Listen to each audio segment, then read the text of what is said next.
Sallallahu Alaihi Wasallam. Kemudian dikala berziarah, lantas tak mungkin kita lewat seperti itu saja. Ada doa, ada kalimat yang kita ucapkan.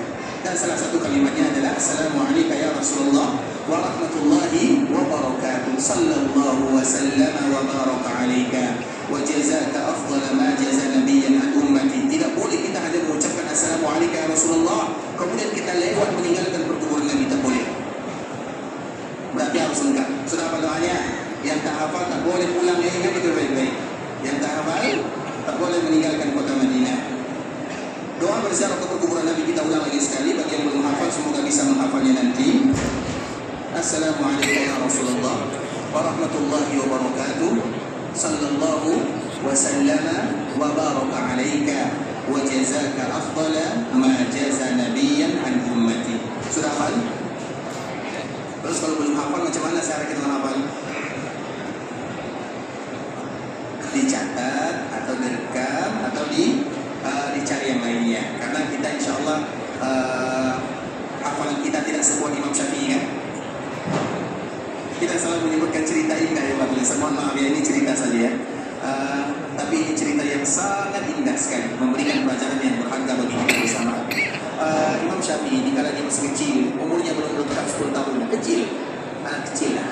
Dia datang ke kota Madinah. Tapi Imam Syafi'i itu rajinnya luar biasa. Dia rajin, hafalannya kuat, dan dia nasabnya sampai kepada Nabi Sallallahu Alaihi Wasallam karena kakek Nabi yang kelima, kakek Imam Syafi'i juga. Itu kelebihan Imam Syafi'i. Jadi kakek dia itu dengan kakek Nabi bertemu. Kemudian ikhwatul Islam dikala dia berada di kota Madinah, dia belajar kepada Imam Malik. Dia masih kecil. Kemudian dia tak ada buku, tak ada catatan, tak ada pena, karena miskin. Tapi dia semangat. Kemudian dikala Imam Syafi'i menyebutkan beberapa hadis Nabi Sallallahu Alaihi Wasallam, maka dia seperti ini. Jadi Imam Malik dikala melihat ada anak-anak, Imam Malik tidak kenal. Tapi seolah-olah Imam Syafi'i sedang bermain. Imam Syafi'i tidak bermain. Imam Syafi'i lagi menulis. Di mana dia menulis di sini? Karena dia tak ada pena, tidak ada tinta, tidak ada kertas. Kertas dulu mahal ikhwatul Islam. Tidak semua orang yang punya. Kemudian ikhwatul Islam setelah pengajian Imam Malik itu memanggilnya, wahai fulan, wahai anak kecil yang fulan, tadi aku melihat kamu bermain-main. Maka apa kata Imam Syafi'i? Tidak, saya tidak bermain-main. Saya lagi menulis. Maka Imam Malik heran, mana tulisannya? Saya tidak ada pena, tidak ada catatan, saya tidak ada tulisan. Saya tulis di sini seperti ini. Kalau kamu tidak percaya, maka silakan uji. Imam Syafi'i bacakan semua hadis yang disebutkan dalam pengajian tersebut semuanya.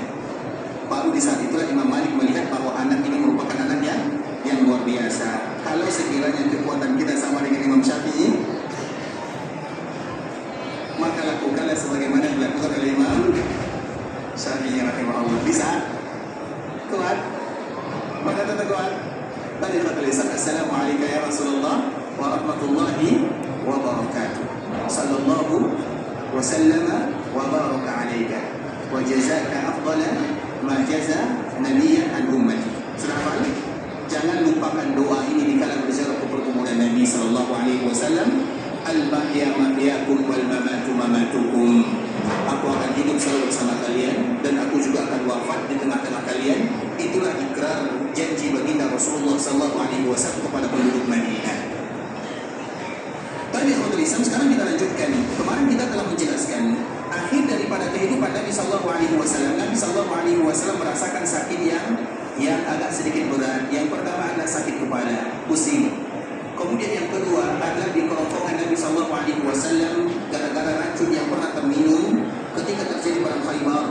Dan yang ketiga sakit yang dirasakan oleh baginda Nabi Sallallahu Alaihi Wasallam adalah hadis yang dibawakan oleh sahabat Abdullah bin Mas'ud radhiyallahu taala anhu. Dakhaltu ala Rasulillah Sallallahu Alaihi Wasallam wa huwa yu'aku wahkan syadida. Aku pernah masuk bertemu dengan Nabi Sallallahu Alaihi Wasallam berziarah, melihat mengunjungi Nabi Sallallahu Alaihi Wasallam yang sedang terbaring di rumah ibunda Aisyah radhiyallahu taala anha.